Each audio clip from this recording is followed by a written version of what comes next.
Please remain seated. The show will begin in 3, 2... Like a Hellcat.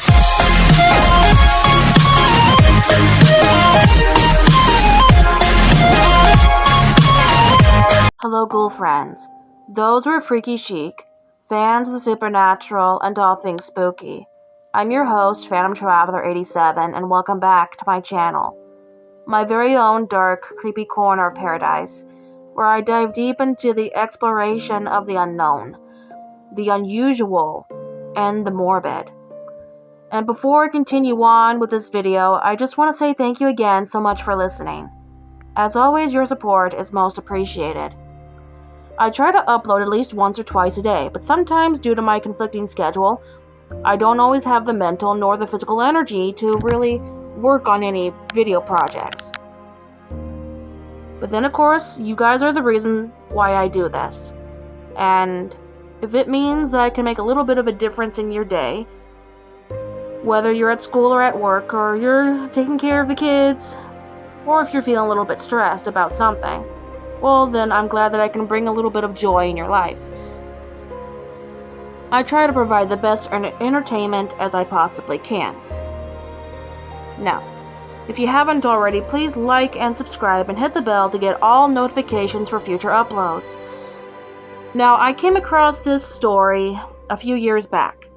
There's this channel called Llama Arts, where they do their own animations, and sometimes a famous narrator like Mr. Creepypasta or someone else that you probably are well familiar with, some pretty famous YouTube celebs. Well, oftentimes their narrations are shared and they're put into animations.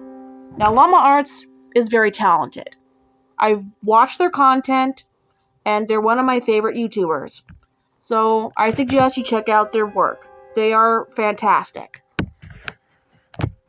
Now, with that being said, let's dive back into the crypt for this next terrifying tale, called The Smiling Man, which I'm sure many of you know as a internet phenomenon. Alright, let's do this.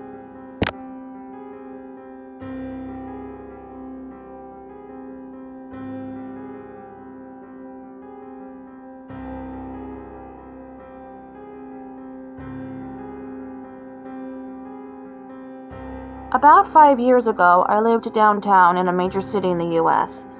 I've always been a night person, so I would often find myself bored after my roommate, who was decidedly not a night person, went to sleep. To pass the time, I used to go for long walks and spend the time thinking. I spent 4 years like that, walking alone at night, and never once had a reason to feel afraid. I always used to joke with my roommate that even the drug dealers in the city were polite. But all of that changed in just a few minutes of one evening. It was a Wednesday, somewhere between 1 and 2 in the morning, and I was walking near a police-patrolled park quite a ways from my apartment. It was a quiet night, even for a weeknight, with very little traffic and almost no one on foot. The park, as it was most nights, was completely empty. I turned down a short side street in order to loop back to my apartment when I first noticed him. At the far end of the street, on my side, was the silhouette of a man dancing. It was a strange dance, similar to a waltz, but he finished each box with an odd forward stride. I guess you could say he was dance walking, headed straight for me. Deciding he was probably drunk, I stepped as close as I could to the road to give him the majority of the sidewalk to pass me by. The closer he got, the more I realized how gracefully he was moving. He was very tall and lanky and wearing an old suit. He danced closer still until I could make out his face. His eyes were open wide and wild, head tilted back slightly, looking off at the sky. His mouth was formed in a painfully wide cartoon of a smile. Between the eyes and the smile, I decided to cross the street before he danced any closer. I took my eyes off of him to cross the empty street. As I reached to the other side, I glanced back. and then stopped dead in my tracks. He had stopped dancing and was standing with one foot in the street, perfectly parallel to me. He was facing me, but still looking skyward, smile still wide on his lips. I was completely and utterly unnerved by this. I started walking again, but kept my eyes on the man. He didn't move. Once I had put about half a block between us, I turned away from him for a moment to watch the sidewalk in front of me. The street and the sidewalk ahead of me were completely empty. Still unnerved, I looked back to where he had been standing to find him gone. For the briefest of moments, I felt relieved until I noticed him. He had crossed the street and was now slightly crouched down.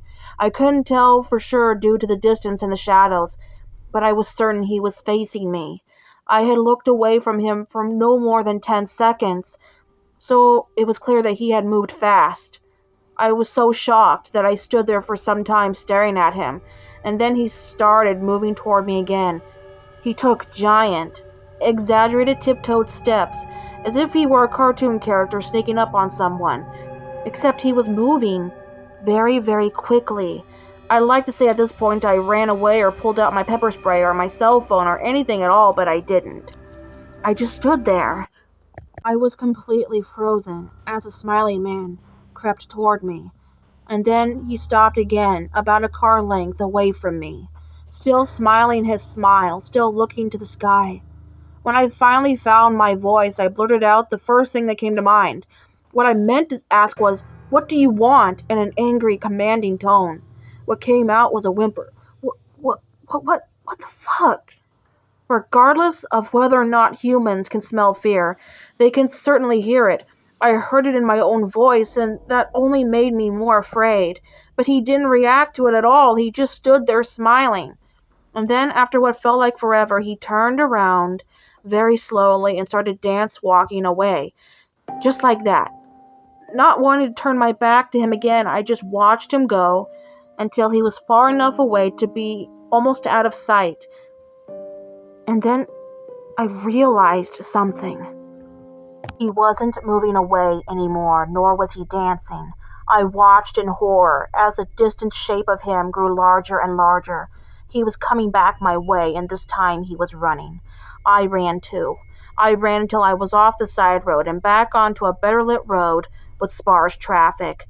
Looking behind me then, he was nowhere to be found.